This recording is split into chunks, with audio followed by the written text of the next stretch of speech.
All right. Thank you, everybody, for coming and helping me live out my childhood fantasy of entering to the Hulk Hogan music. And I do have to clarify that because I know half this room is under 30 and probably doesn't get the reference. So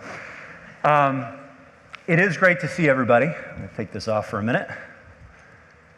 And for the first time in a couple of years, be able to say in person, good morning. And you can say it back on Twitter if you want. We have just an amazing couple of days that have been organized by our team. It's been a tremendous effort across the board. We have 185 speakers. About 150 of them are actually here. A lot more of that other 35 wanted to be here in person, and we tried like crazy to get them over the border. But it's just a tremendous show of support, and we're going to end up about close to 1,800 folks. So I want to thank everybody that's in this room for making this happen, and it's just amazing to be able to bring everybody together after so long, given everything that we've seen in COVID. So thank you all for showing up, and first off, I'll give a round of applause for everybody else here, just to wake up a little bit. Lots of energy. There we go. Good. It's been a long couple of years, but I couldn't be prouder of the work that our team has done on this event as well. And I hope that you're able to meet with as many of them as possible throughout the events. They're going to be moderating sessions. They're going to be manning the booths. But it was not a foregone conclusion that we were going to be able to pull this off early this year, and especially with the surge in Delta more recently and some of the border lockdowns. It was looking a little dicey for a while. So I appreciate everybody that's come here and taken the risk. I appreciate that our team has kind of grinded this out, and ultimately it's going to be a phenomenal production. We're doing a few things this year that I think are pretty interesting from a programming perspective. So this morning we're going to kind of set the table on the main stage. In a few minutes I'm going to bring out my colleagues, two of our senior analysts, Ryan Watkins and Wilson, and we're going to talk just a little bit about some of the high-level themes we're looking for the rest of the year.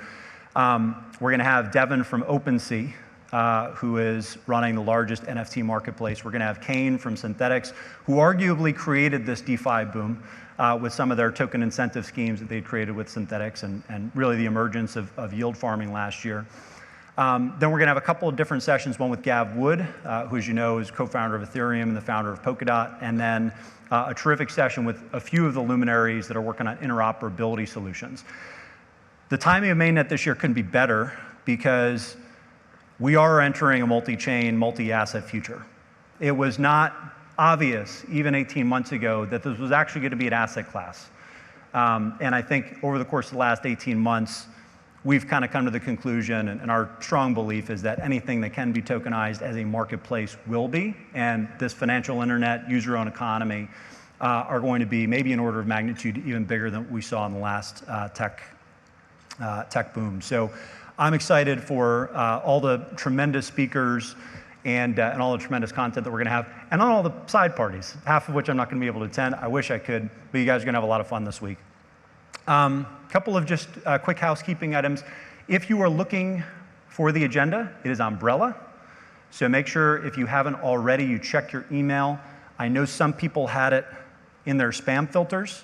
So for those of you who are watching virtually, please tell a friend exactly how to access this. We've had a bunch of folks on Twitter trying to understand how they can actually tune in. And in case anyone in this room misses a session or is not necessarily here in the venue and you want to tune in, check out Brella, and that'll also be where the live agenda lives, and you can track changes over the course of the next couple of days. I want to thank you all in advance for your patience. We do not control Wi-Fi, we do not control COVID, we do not control New York City laws. I will tell you though, clearly everybody in this room got one of these. This does not work around the city. I learned this last night by almost not getting into my own event. So please make sure that you bring at least a photo, but preferably your Vax ID cards for navigating about the city and getting into some of the side events. They are very strict, and so we appreciate your understanding there. This was a policy that went into place last week in the city of New York. So took us a little bit by surprise during the planning, but clearly it hasn't dissuaded you from coming in. So the last thing that I'll say on housekeeping, there is a wide variety of session types this year. So it will make sense for you to check in on Umbrella, because you're going to notice a few different monikers that we've labeled different sessions as. There's proof of work, which is basically deep project updates, almost like a live analyst call. Proof of stake, which are generally practitioner sessions that are going to go into different topical areas of interest that our analysts have hand curated over the course of the last few months. And then we've got something that I'm very excited about, our testnet environment, which is actually going to help people roll up their sleeves, play with some of these new applications in the flanks of the sessions on the 5th floor. So definitely check all those out. A lot of work has gone into those, and again, it's been hand curated by our team. So should be pretty good, solid base for you as you're thinking about managing your own agenda. I want to give a quick shout out to all of our sponsors. I'm not going to name all 50 or so of them, but in particular to Copper and to Montredal. All the sponsors deserve a tremendous amount of credit. Please go visit their booths. Please, if you see them, say thank you, because they're often appreciated in terms of how they catalyze an event of this size and scale. And if you've been following Twitter at all, you know how steep the last minute surge is for registration. You only get there if you have people that kind of invest early and bet on the event early, and we had that with Copper, Montredal, and so many of our other sponsors. So thank you to them for helping us pull this off. The last thank you, well, I don't want to forget about Lord Gensler, and it's great that we're able to congregate here under his watchful eye. Blessed be the fruit. I'm forgetting one person. No, I'm not, because I already thanked my team. So before we bring in Watkins and Wilson, if I can find my clicker here, we'll bring up the slides here. So for those of you that aren't as familiar with Messari, and really your first impression is just Mainnet, our mission is to organize and curate crypto information at global scale. If that sounds familiar, it's because it's a little bit similar to Google's. I hope that we never take don't be evil out of our internal policies and core values. I can tell you we will not. But the reason that we're doing that is because we actually believe in the power that crypto has and the potential it has to be a force for good in the world. What we really want to do, and the way that we think about ourselves as an information company, is ultimately driving smarter participation from the long-term builders within this asset class. And part of that is going to be reducing information asymmetries for everybody that's coming in that's brand new. A lot of what we have accessible to our customers is available either for free or for a very low tier. And we're talking about daily research reports, charting tools, screeners, different alerts that can be custom set, watch lists, things like that I'd encourage you, if you haven't already, to check out through our Pro product.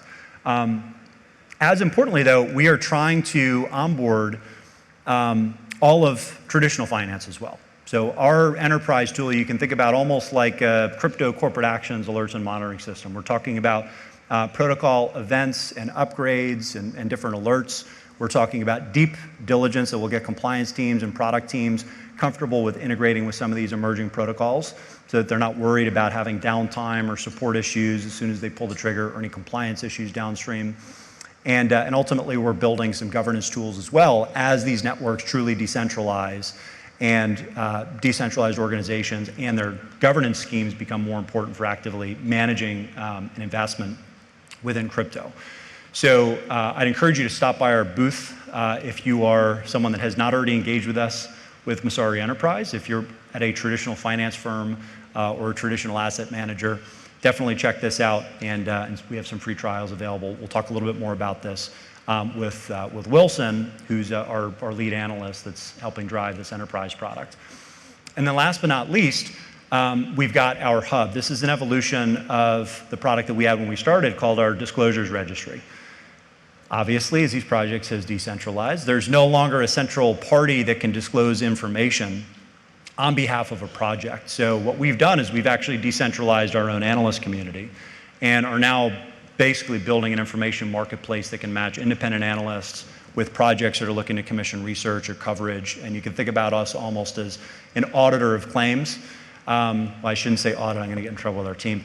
A reviewer and verifier of claims that different projects and communities are making, and also kind of a collapsed Edgar repository meets equity research library. So if you are a project or you are looking to commission research on a given project that your team is either trying to learn more about or has invested in, this isn't just kind of paid marketing pieces. We've created this marketplace so that we're basically serving as quality control and then matching with independent analysts that are building reputation over time. So there's a lot more exciting stuff to come on the hub. But for now, I want to stop talking